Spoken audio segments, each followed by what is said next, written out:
Hello there, welcome to class. I'm Miss Foss. Please make sure you have paper available and a pen or pencil. Yes, you will be taking notes. So remember, please take notes because you never know what's down the road, do you? Yes, indeed. So be prepared to take notes, folks. Okay. Oh, yes, you got it. We are starting our next reading. This is it, folks. This is it. It's May, our last writer. Actually, it's going to be a poet. Our last poet. Remember we had Auden? Yeah, the Unknown Citizen. And then we had who? Pablo Neruda and his The Enemy. Well, today we're going to end our school year with a wonderful poet from Germany. Okay? And that means next class session, after I go over the highlights of this poet's work, I will be assigning the last essay. Are you excited? You're going, oh, thank goodness, Miss Foss. It's been how many months? Yeah, I know. 10 months, hasn't it? It's a long time. It's a long time, hasn't it? I mean, we've visited so many different countries. France and Norway. Oh my goodness, and Chile and Colombia, Scotland, England, Russia, Nigeria. And now we end with Germany. Are you ready? Oh, just so you know, yes, you definitely will want to take notes. I will be, after I introduce the poet, I will be doing a little history lesson. I know you're going, what? We're not in history class. Well, world literature, it comes with history. I'm sorry. It just happens. Just like American literature class comes with history. It just comes with it. It's a natural. So yeah, get those pens, those pencils ready. Break up the ears and let's do it. Come on over. Okay, our poet, as I said, is from Germany. Her name is Daniela Danz. D-A-N-Z, as in zoo. Okay, Daniela Danz. She was born in 1976, and she's very much alive. Okay, just in case you're, yeah, she's 45. So yeah, she's alive. Okay, so let me give you some tidbits about her. Let's do this. Oh yeah. Yeah. Okay, yes, as I said, she's from Germany. She's a writer of poetry. She's also done prose, which means, like essays and stories. Okay. Yes. Well, essays and children's literature. So she's done all that. Now, she happens to be, how should I say? How do I want to say this? Okay. She also happens to be a freelance writer. Okay. So every so often, she'll put out a piece. Okay. And she is a teacher at the university level. So she writes, she teaches, and, oh my goodness, folks, this woman is just busy. She's also the head of what we call the, I don't want to get it wrong. Ooh, where is it? Oh, hold on. No. Okay, it's the Schiller House. Named after one of Germany's great playwrights, namely Schiller. Okay, so she directs, she heads that. So she's a busy woman. Also, not many years ago, to be exact, 20 years ago, she got her PhD. Yes. At the University of Michigan. Yes. She came all the way from Germany, decided, let's go to an American university and get my PhD. So she has her PhD, but she's back in her country, and yes. Okay. Let's see what else we got. Now, she tends to deal with the classical, okay? So that could include, Romans and Greeks of old, okay? And recent history, such as World War II. So she does deal with history, okay? And she deals with current socio-political topics like migration, quite often as it affects her country. In other words, Germany, how it affects her country, okay? Migration. She is very much, some people consider her to be, how do I want to say, a feminist, because of her poetry. It also deals with women's issues and the like, and she has helped out women poets from countries such as, Afghanistan, Syria, the Middle East. These poets that have come over from their countries have gone over to Europe and landed in Germany. And so she has helped them with translations and the like. And a number of her works, believe it or not, are actually put to music. Yes. Piano music. Very, remember classical? Okay. So that is just fantastic, isn't it? Amazing, huh? Let's see. She is amazing.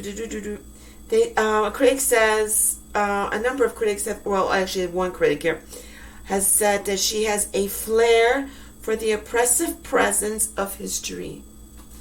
In other words, she tends to make very clear that history, of now, even in the past, can be oppressing. It can be oppressive. It can be very painful, hurtful. Okay, a lot of good things have happened in history, but a lot of bad things have happened, and not in good ways. Okay, so she has a flair for that. Let's see what else we can say about her. No, I think that's about the highlights. Yeah. Yep. So that is Daniela Danz. As I said, quite busy woman. A freelance writer.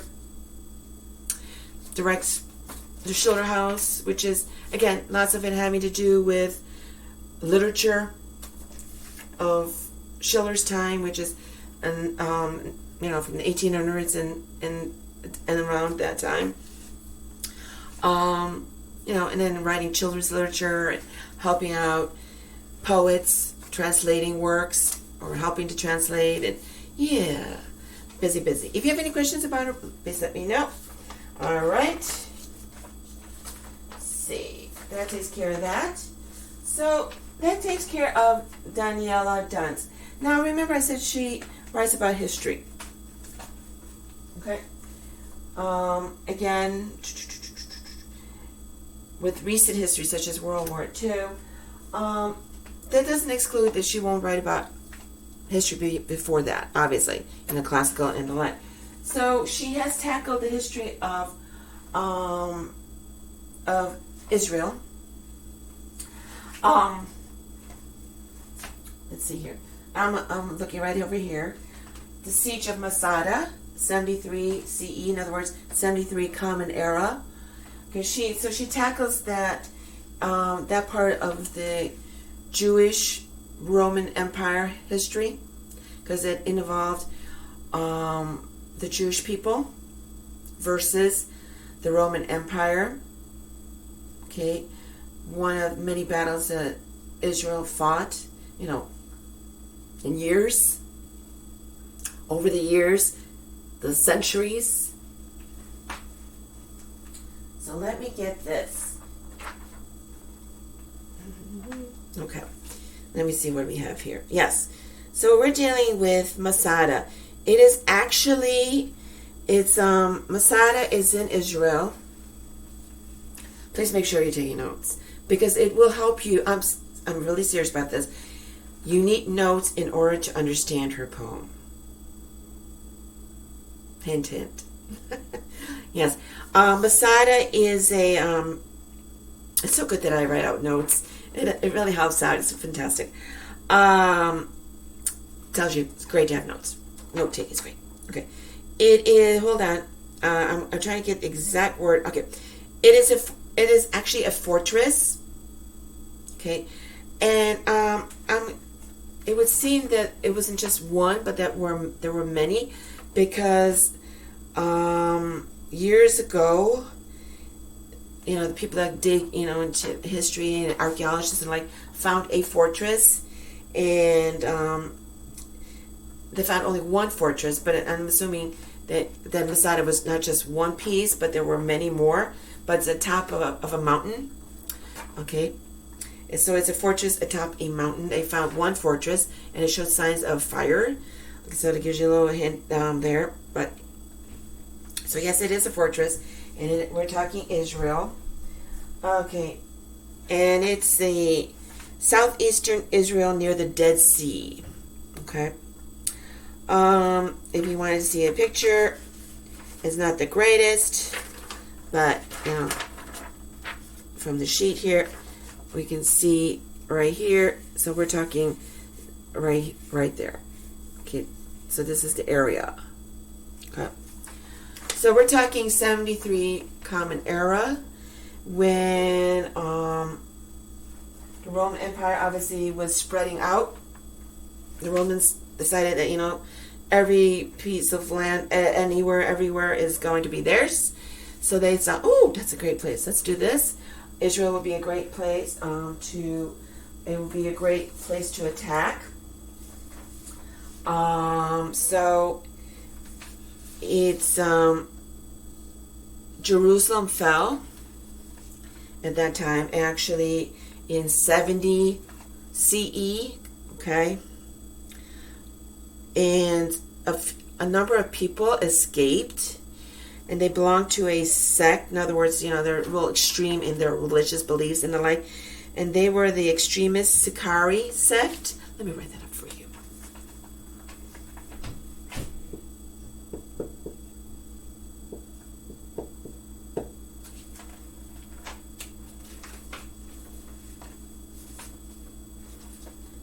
Can everyone see that? Good. Okay, I thought I lost my place. Anyways, so the members of this sect were able to escape. Okay, but otherwise, Jerusalem was gone. The Romans took it over and everything. That was under Emperor Titus. Okay, because he came back. The Romans, they come back to the lands that they conquer, and they just do celebration time. Okay, they did that. Okay, so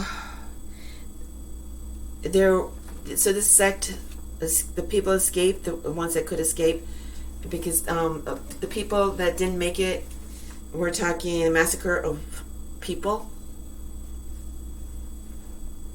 They were massacred, more or less, the ones that didn't make it. So this fortress, mountaintop fortress, was considered to be impregnable, which means you can't, no matter how you do it, you're not going to be able to get in. It's just up there, and it's just impossible to attack it. Well, that's what they thought. Okay, this sect thought, but the Romans thought, they're not getting away with this. We're not going to have these people up there. No. They had food and water. They had everything. It was like a little country in a country. Okay, remember, it's 70 CE when Jerusalem fell. This is in 73, so they lasted 3 years. We're talking 960 people were up there. Okay, 960, so close to 1,000 people. Okay, were up and living up there, and just living there and hoping and praying that nothing would ever happen to them. Well, under Lucius Silva, a commander, the Romans laid siege to Masada, and somehow they were able to do like a blockade and everything, and they were able to do a ramp and a blockade and a ramp and break into it. And once they had that, they were able to actually break down, get in. Okay, they were able to they equipped with a ram. They were able to breach in the wall. Okay, and once they entered, they were thinking, "Wow, this is gonna be great," and yeah, and they would just kill the people like they did all the others. They were basically massacred. Only a few people left were able to escape that massacre, and a number of those were the sects. And on the end, you end up with 960 people up there. What they found is there was no one to kill. They were all dead.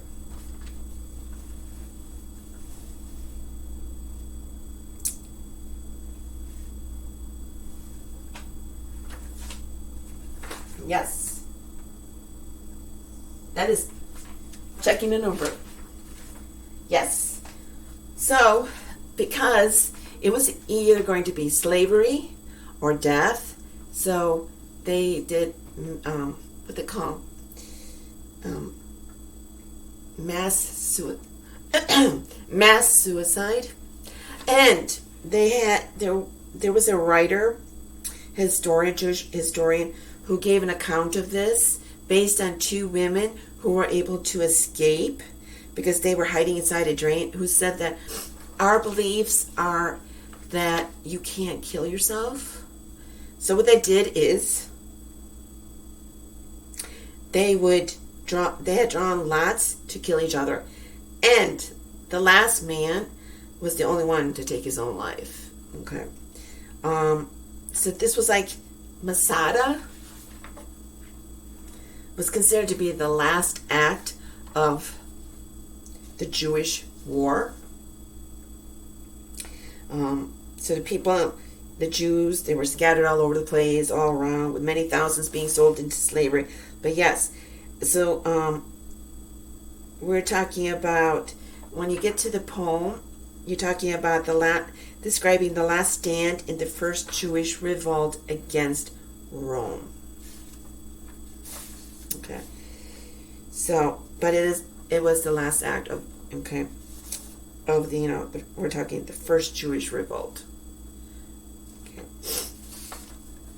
And when they dug up that fortress that showed signs of fire, they found only 28, 28 bodies. They were only able to find 28 bodies.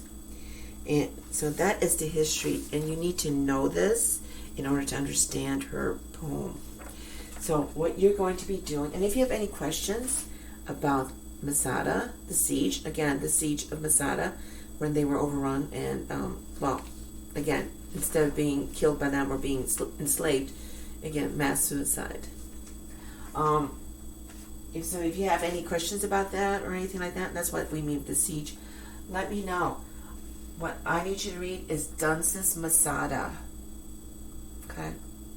So please read that. Make sure you're reading Daniela Danz's Masada. So this is your assignment. Read that poem. Again, I hope you took really good notes. And here's the sect, and this is the number of people. It's unknown how many Romans were killed in the battle and everything, but 960 here, and then with all the others that were killed, they figure around 1,000 some people died in those years. Okay. Copy and answer the following. After learning about the siege of Masada and reading the poem, what feeling, in other words, you think about it as a mood, what feeling do you get about this historical event? Explain. Don't tell me sad. Explain it. Write at least 3 sentences, please. Okay? I don't want you to write that and then do the answer. After learning about the siege of Masada and reading the poem, what feeling do you get about this historical event? Explain. Write at least 3 sentences. And if you want, write more. What feeling do you get? Okay? And I'd like you to answer this. Do you like reading about other countries? Do you like reading about other countries? So this is for today. Please make sure you have notes on Danz and the siege of Masada, because this is one poem where you definitely need to know the historical aspect. And you need to have an appreciation of it, a true understanding of it, to appreciate Daniela's Masada. Okay? Do today. If you are having problems, you're struggling, again, I will be going over the highlights next class period and assigning you, yes, your last essay. I know you're so excited about that. Oh, yeah, this is great. Okay, but if you're struggling, let me know so that I can help you. Okay? Otherwise, please write all this down, answer it, at least 3 sentences, and then I look forward to this one. Do you like reading about other countries, about the cultures, about the people, the language, so on and so on and so on? Do you? Okay? And remember, do it today. I do hope you have a great day. Till next time, bye-bye.